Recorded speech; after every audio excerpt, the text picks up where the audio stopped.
ধন্যবাদ। দর্শক, আপনাদের প্রতি আন্তরিক কৃতজ্ঞতা যে আপনারা সবাই দাঁড়িয়ে আমাদের সঙ্গে মুক্তিযোদ্ধাদেরকে সম্মান জানিয়েছেন। আন্তরিক কৃতজ্ঞতা। আপনারা আসন গ্রহণ করুন এবং আমরা মুক্তিযোদ্ধাদেরকেও। স্বাধীনতা দিবসের এই অনুষ্ঠান আমরা মূলত আয়োজন করেছিলাম। আমরা মানসিকভাবে খুব বিপর্যস্ত ছিলাম বিগত বছর দেড়েকের যে বাংলাদেশের যে অবস্থা, মুক্তিযুদ্ধ আমাদের স্বাধীনতা ধ্বংস করার যে ষড়যন্ত্র, ইতিহাস নিশ্চিহ্ন করার যে ষড়যন্ত্র, এবং আমাদের নতুন প্রজন্মের এই জেনারেশনের একটা প্রজন্ম যে বিভ্রান্ত হয়ে ব্যবহৃত হচ্ছে, এই চিন্তা থেকেই আমরা মনে করছি যে আমরা মুক্তিযুদ্ধের কথা বারবার বলতে হবে, আমাদের ইতিহাসের কথা, আমাদের গৌরব উজ্জ্বল অতীতের কথা জানাতে হবে। সেই দিক থেকে, কারণ আমরাও যদি নতুন প্রজন্মকে এটা বলতে পারি, কারণ একটা প্রজন্ম ছোট্ট একটা গ্রুপ হলেও এরা বিভ্রান্ত হয়েছে, এর দায় আমরা নিতে চাই। নিশ্চয়ই আমরা ইতিহাস তাদের কাছে পৌঁছাতে পারি না, সেই দায় থেকেই মনে করছি এইটা বারবার আমরা বলবো এবং নতুন প্রজন্মের কাছে দিয়ে যাব আমাদের, কারণ আমাদের পরে যাতে এই ইতিহাসটা তারা ভবিষ্যতের কাছে নিয়ে যেতে পারে। আজকে আমরা খুবই আনন্দিত, আমাদের ডাকে সাড়া দিয়েছেন, আপনারা দেখেছেন, সবাই এসেছেন। বিশেষ করে এই যে নতুন প্রজন্মের একটা গ্রুপ, এদের দেখে আমরা আবার আশাবাদী হই যে না, আমার নতুন প্রজন্ম কিন্তু পুরো বিভ্রান্ত হয় না, একটা ক্ষুদ্র গ্রুপ হয়তো বিভ্রান্ত হতে পারে, এবং এরাই আমাদের ভরসা, এরাই ইতিহাসকে ভবিষ্যতের কাছে নিয়ে যাবে। প্রথমে আজকে বাংলাদেশের স্বাধীনতা দিবসের শুভেচ্ছা সবাইকে, এবং যারা এই স্বাধীনতার যুদ্ধে, মুক্তিযুদ্ধে শহীদ হয়েছেন, নির্যাতিত হয়েছেন, আমাদের 4 লক্ষ মা বোন, 30 লক্ষ শহীদ এবং যারা মুক্তিযোদ্ধা, সবাইকে আমার শ্রদ্ধা জানাই। দেখেন, আমরা এত দূরে বাংলাদেশ থেকে আছি, বাংলাদেশ তো এখন আর স্বাধীনতা দিবস পালন করা যায় না।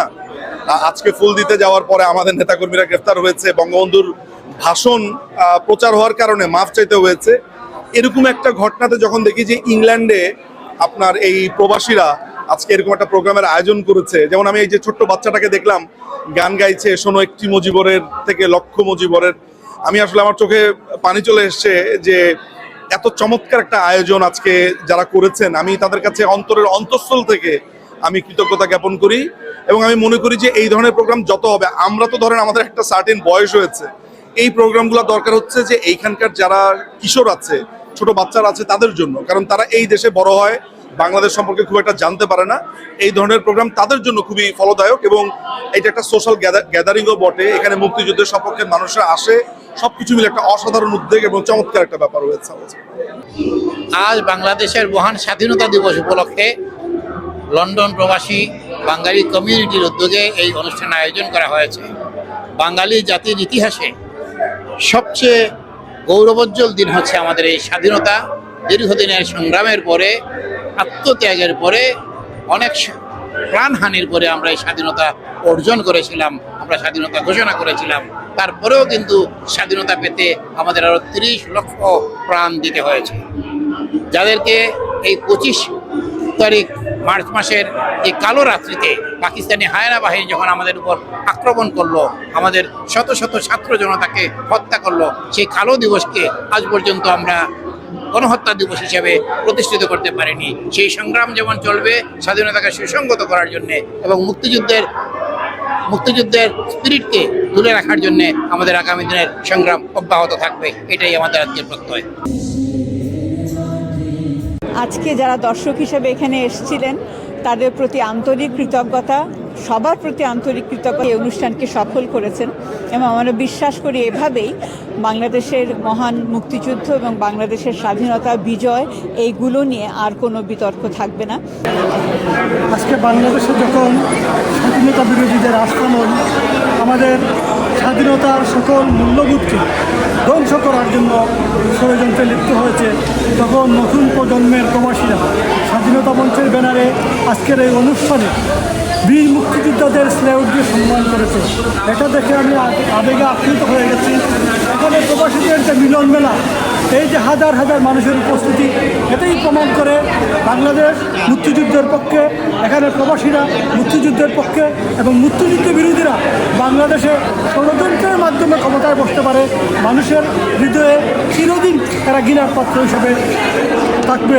স্বাধীনতা দিবস আমরা যুক্তরাজ্য প্রবাসী বাঙালিরা স্বাধীনতা মঞ্চ নামের সংগঠন থেকে আজকে আমরা স্বাধীনতা দিবস উদযাপন করছি। এখানে আপনারা দেখেছেন হাজার হাজার লোক এখানে উপস্থিত হয়েছিল। 1971 সালে 30 লক্ষ শহীদ এবং 2 লক্ষ মার ইজ্জতের বিনিময়ে যে স্বাধীনতা পেয়েছিলাম, সেটা আজকে বাংলাদেশে কলঙ্কিত। আমরা যেভাবে হোক আমরা রাখবো এবং বাংলাদেশে কোনো নৈব স্বৈরাচার বা নৈব ফ্যাসিস্ট বা জঙ্গিদের স্থান নাই। এবারে স্বাধীনতা দিবসে আমাদের সেটাই প্রত্যাশা। স্বাধীনতা মঞ্চ আজকে ব্রিটেনে স্বাধীনতা 56তম দিবসে অনুষ্ঠিত হলো একটি অনুষ্ঠান। অত্যন্ত সফলভাবে অনুষ্ঠানটি হলো। বিষয়টি অনুষ্ঠানের নয়, বিষয়টি হলো মুক্তিযুদ্ধের বাংলাদেশ, এটিও সাম্প্রদায়িক আধুনিক উন্নত বাংলাদেশের স্বপ্ন দেখেছিল মানুষ। সেই স্বপ্নকে সাথে নিয়ে যুদ্ধ করেছে। 30 লক্ষ মানুষ শহীদ হয়েছে, 2 লক্ষ মা বোনের ইজ্জতের বিনিময়ে, আত্মত্যাগের বিনিময়ে আমাদের স্বাধীনতা। আজ মহান স্বাধীনতা দিবস উপলক্ষে বিলেতে স্বাধীনতার 56 বছর পালন করা হচ্ছে রয়্যাল রিজেন্সিতে। আমি যারা আয়োজক তাদেরকে ধন্যবাদ জানাই, বিশেষ করে উর্মি মাজহার, সৈয়দ আনাস পাশা, আব্দুল হাদ চৌধুরী, জামাল আহমদ খান, শাহ শামীম আহমদ সহ অসংখ্য যারা তারা অর্গানাইজ করছে তাদেরকে ধন্যবাদ জানাই, যারা সহযোগিতা করে তাদেরকে ধন্যবাদ জানাই।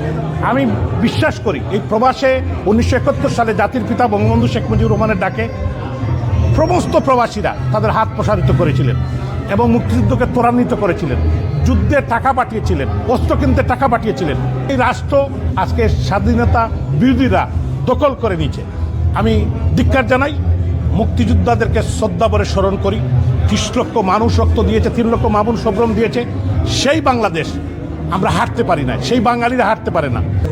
স্বাধীনতার 56 বছর পর আজ যুক্তরাজ্যে স্বাধীনতা মঞ্চে আয়োজিত স্বাধীনতা দিবসের অনুষ্ঠানে আপনারা দেখলেন রয়্যাল রিজেন্সি হলে এখানে বীর মুক্তিযোদ্ধারা অংশগ্রহণ করেন, প্রবাসী শিল্পীরা অংশগ্রহণ করেন, প্রবাসী সাংস্কৃতিক সামাজিক সংগঠনের নেতৃবৃন্দ অংশগ্রহণ করেন, বিভিন্ন রাজনীতিবিদরা অংশগ্রহণ করেন।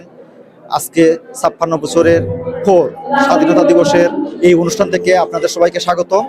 এ রহমান অলি, চ্যানেল NRB UK।